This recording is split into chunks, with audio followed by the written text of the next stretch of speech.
अस्सलाम वालेकुम, कैसे हैं आप सब लोग। उम्मीद है कि बिल्कुल खैरियत से होंगे। और आज हम कुछ बात करेंगे लीक वीडियोस और पिक्चर्स के हवाले से, जिसमें ख़वातीन की फिर तज़लील की जाती है, उन्हें ब्लैकमेल किया जाता है, सोशल मीडिया पे उन्हें हरासा किया जाता है, असल ज़िंदगी में भी उनको हरासा किया जाता है। ब्लैकमेलर्स समटाइम ये करते हैं कि उनसे पैसे लेने की कोशिश करते हैं, और समटाइम जब उसमें नाकामी होती है तो वो फिर ये सारी पिक्चर्स वगैरह जो है डाटा लीक कर देते हैं।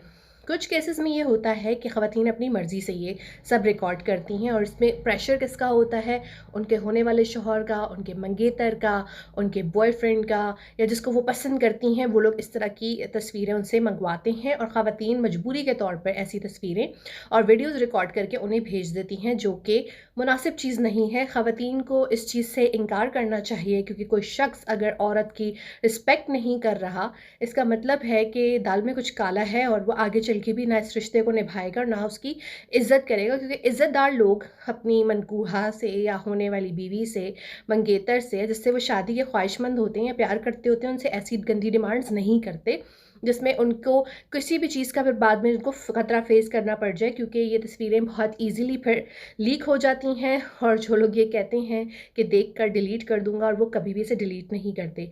कुछ केसेस में ऐसी तस्वीर और वीडियोस जो हैं वो ख़वातीन की फ़ोर्सफुली बना ली जाती हैं, और इस केसेस में ये होता है कि जैसे रेप अटेम्प्ट्स में या ईव टीजिंग में तंग करते हुए उन्हें इस तरह जो है ब्लैकमेल फिर करने की कोशिश की जाती है, उन पे तशद्दुद किया जाता है, और फ़ोर्सफुली उनकी ये चीज़ें रिकॉर्ड कर ली जाती हैं, ताकि इन फ्यूचर भी फिर ये ब्लैकमेलिंग के टूल के तौर पर इस्तेमाल हो।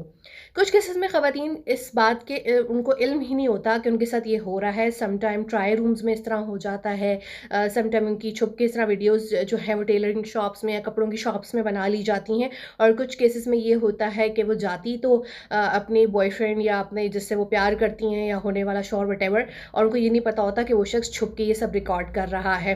वो 3-4 तरीके से ये चीज़ें जो है वो बनती हैं, और फिर ये वायरल भी मुख्तलिफ़ तरीक़ों से होती हैं। समटाइम ये ख़ुद जो है वायरल की जाती हैं। समटाइम ये होता है कि इसमें ब्लैकमेलिंग का आंसर होता है। जब रिश्ते टूट जाते हैं तो फिर इंतकाम के तौर पे वो मर्द जो है वो उस औरत की सारी चीज़ें लीक आउट कर देता है। कुछ केसेस में जो होता है ये जस्ट रैंडम किसी को चोरी वाला फ़ोन मिल गया, कोई सिम कार्ड मिल गया, या कोई जो क्या कहना चाहिए जिसके अंदर हम लोग डाटा सेव करते हैं, मेमोरी कार्ड शार्ड मिल गया, उससे भी ये लीक आउट हो जाती हैं, और लैपटॉप से भी। तो बेहतर है कि जब आप अपनी डिवाइस ख़रीदें तो अपनी पुरानी डिवाइस किसी और बहन भाई को दे दें, मार्केट में सेल ना करें, या अपना जो डाटा है इस तरह की तस्वीरों से पाक रखें।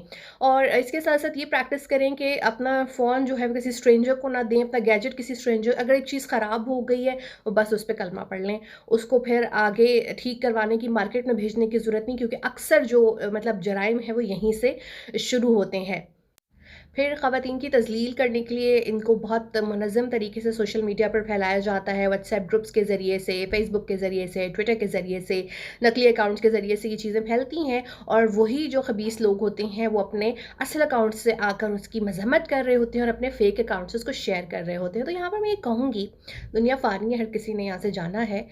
आप क्या मुँह लेकर जाएँगे अल्लाह के सामने, अपनी कब्र में कितने जीबी डाटा लेकर जाएँगे गुनाहों का, और इसका कर्ज़ कौन उतारेगा सिवाय आपके।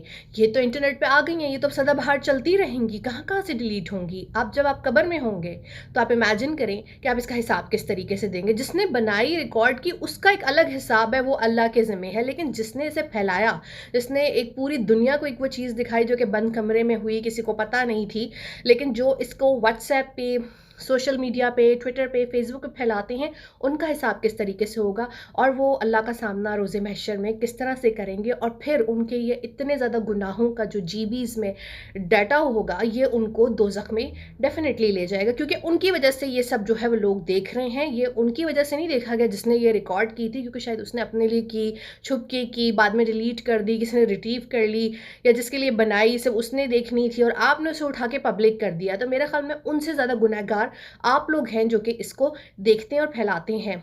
मेरा एक रूल है, मेरे व्हाट्सएप पे कोई भी इस तरह की वीडियो नहीं भेज सकता, और कोई भी हादसात में जब मैयतें पड़ी हुई होती हैं, उनके ऊपर कपड़े नहीं होते, बुरा हाल होता है, जल गए होते हैं, मस्क हो गए होते हैं, इससे भी कोई नहीं भेज सकता। अगर कोई न्यूज़ ग्रुप में भी ऐसी चीज़ शेयर करे तो मैं उस ग्रुप को छोड़ देती हूँ, क्योंकि मेरा ये रूल है कि इंसानों का एहतराम करें।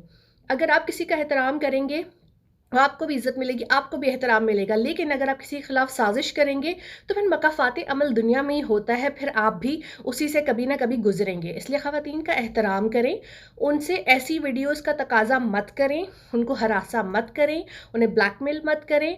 और ख़वातीन को भी ये चाहिए कि वो इस तरह की वीडियोज़ चीज़ें रिकॉर्ड ना करें, और किसी ने अगर फ़ोर्सफुली उनके साथ किया या ब्लैकमेलिंग कर रहा है, तो मुतल्लिका अथॉरिटीज़ से बात करें, साइबर सेल से बात करें, उस शख्स के हवाले से शिकायत करें। और मैं आप सबसे ये कहूँगी कि दूसरों के ऊपर उँगली उठाने से पहले अपने गिरबान में देखें कि आप लोग ये चीज़ें शेयर करा के मज़े लेते हैं, फिर ऊपर से झूठी-झूठी मज़म्मतें करते हैं। ये बहुत तरीका गलत है। अगर आप मज़हब को लेकर सोचें, या अगर आपके दिल में खुदा खौफ़ी है, तो आप अपने व्हाट्सएप से ही ये चीज़ कभी आगे फॉरवर्ड ना करें, या इसको कभी एक्सेस ही ना करें या ना देखें। मैं भी जिन वीडियोज़ के हवाले से बात कर रही हूँ, मैं ये कभी देखती या सर्च नहीं करती। मैं किसी को अलाउड नहीं करती कि वो मुझे इस तरह का नाज़ेबा मवाद सेंड करे। लेकिन चूँकि एक टॉक ऑफ द टाउन बन जाता है और हर कोई इसी को डिस्कस कर रहा होता है, तो ये बहुत गलत बात है कि आप लोग इस तरह की चीज़ें देखते हैं, इस तरह की चीज़ें रिकॉर्ड करते हैं, उन्हें शेयर करते हैं, उन्हें फैलाते हैं। जब आप नहीं होंगे, ये चीज़ें तब भी यहीं रहेंगी, और इसका गुनाह आपको बराबर मिलता रहेगा। सो मेक श्योर कि नेक्स्ट टाइम जब आप कोई इस तरह की वीडियो देखें, तो उसको फैलाने से पहले 100 बार आप सोचेंगे। इसी के साथ मुझे इजाज़त दीजिए। अल्लाह हाफ़िज़।